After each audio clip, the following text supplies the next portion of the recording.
actuellement à Walibi dans l'Isère pour vous parler d'un sujet pour le moins attractif. En effet, nous allons vous parler des manèges à sensations. Saviez-vous que les premières montagnes russes ont été créées en bois par un Américain en 1884 ?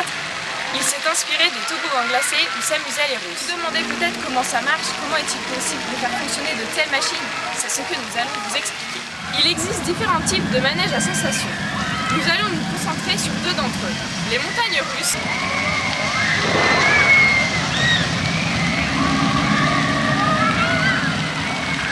et les Space Shots.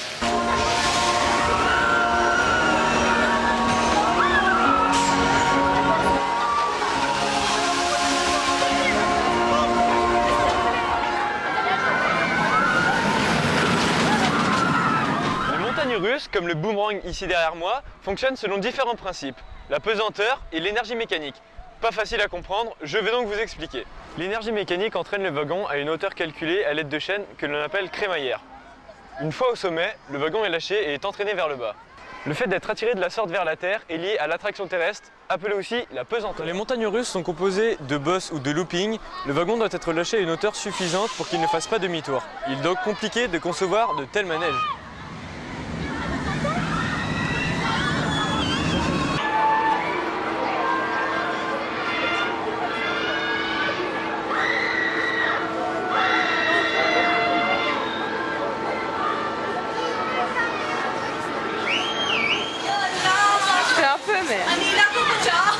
Bon Jérémy, j'étais content de te connaître. Oli, il est content de te connaître.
Moi j'adore. Montagne russe, c'est tout un art, mais je crois qu'il y a pire.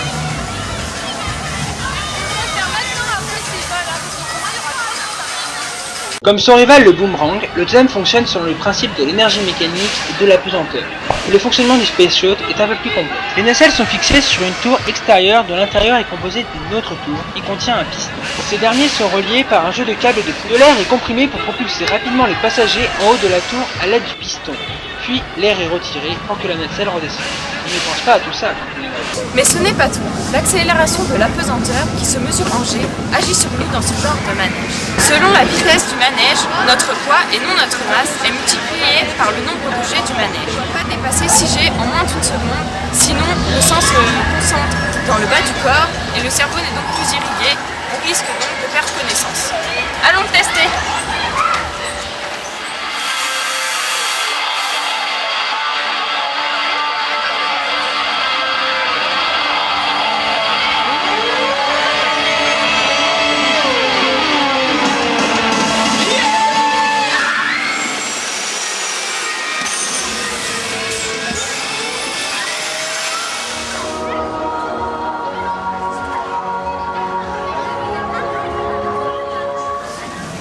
Super, mais j'ai quand même eu peur. Et puis d'abord, Maxime, c'est quoi la peur? C'est une émotion que l'on ressent en présence d'un danger ou d'une crainte.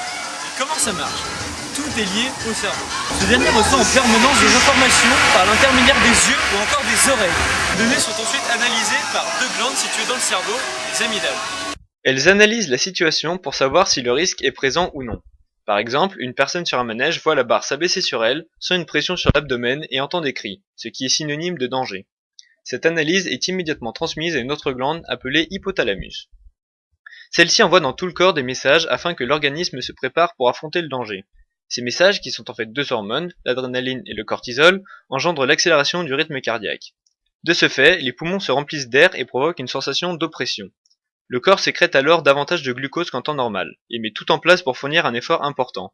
Quand on a peur, les fonctions non vitales pour la lutte contre le danger sont mises au second plan. Par exemple, la salive, entrant dans le processus de digestion, n'est plus sécrétée, d'où la bouche sèche. Nous voici devant l'un des manèges qui met le plus à l'épreuve le centre de l'équilibre présent dans le cerveau. En effet, le principe du tomahawk est une double rotation qui entraîne un surplus d'informations au niveau de ce dernier.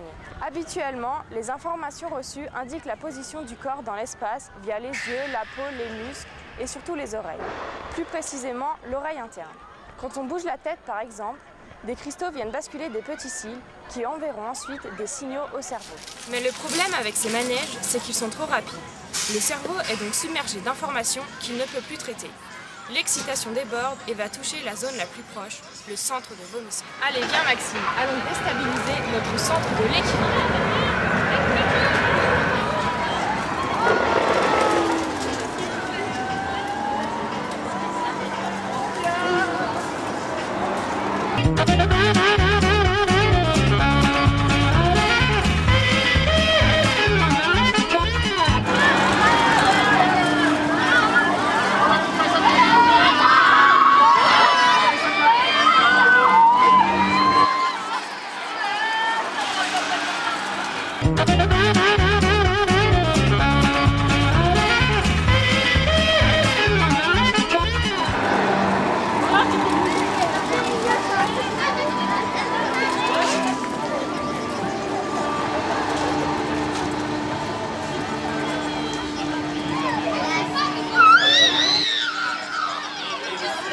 Je pourrais vous poser quelques questions. Bien sûr.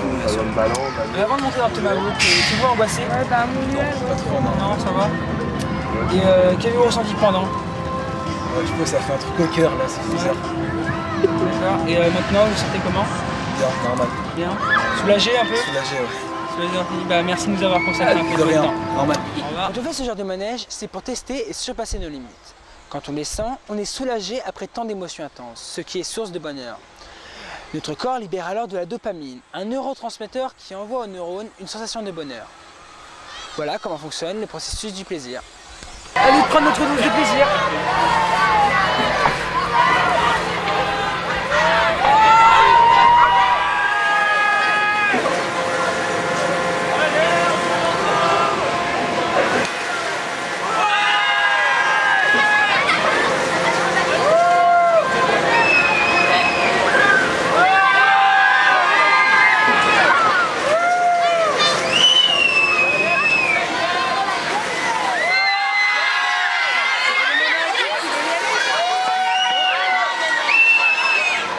Notre journée est terminée. Nous nous sommes bien amusés. Et toute bonne chose a une fin. Au revoir.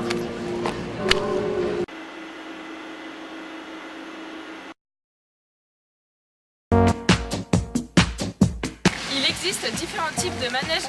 Putain, on va dépasser le sujet en moins d'une seconde. Ah, vas-y. Je t'ai dit de me dire 3-2. Mais non, mais attends, mais elle a lâché quoi?